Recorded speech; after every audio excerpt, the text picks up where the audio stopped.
ABS-CBN News and Current Affairs. Humahanga sa mga kwento ng malasakit ng Pilipino sa isa't isa. Sa ulo ng ating mga nagbabagang balita.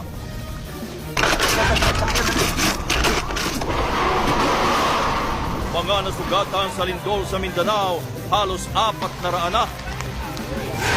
Mahigit 1,000 pamilya pinalikas dahilan sa bantang landslide. Lalaki binaril sa loob ng mall, patay.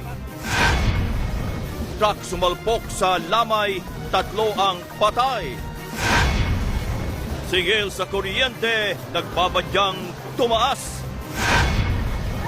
Mga bulaklak sa Dangwa, taas presyo na. Ang sitwasyon naman sa mga terminal ng bus, alamin. At tampok ang makulay na pailaw sa bayan ng Taal, Batangas.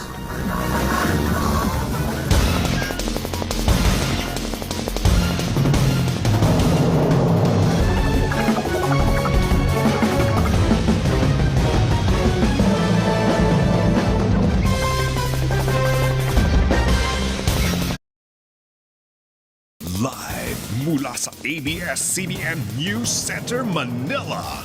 Ito ang TV Patrol!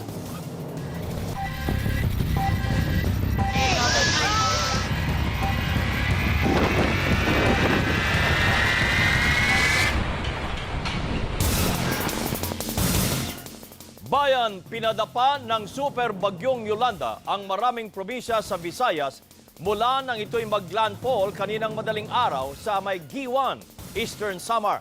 Marami pong lugar ngayon sa naturang lugar ang walang kuryente at bagsak ang komunikasyon. Pero kaninang alas 4 po ng hapon, nakausap pa namin sa telepono si kasamang Ted Filon na naroon ngayon sa Tacloban City sa Leyte. Ayon po kay Ted, mas malala pa ang pinsalang iniwan ng super bagyong Yolanda kung ikukumpara sa bagyong Sendong noong 2011. Naka-storm surge sa Tacloban City at humambalos ang tubig sa magkabilang panig ng baybayin ng siyudad. Ayon po kay Ted, halos wipe out ang buong downtown Tacloban. At bago pa maputol ang komunikasyon sa Tacloban, naka-live report pa kaninang umaga si Atom Arroyo mula mismo sa Tacloban City. Nakuna niya ang bagsik ng pananalasa ng super bagyong Yolanda. Pati na po ang pagragasa ng baha sanhi ng storm surge. Narito report. Tulong! Anong emergency?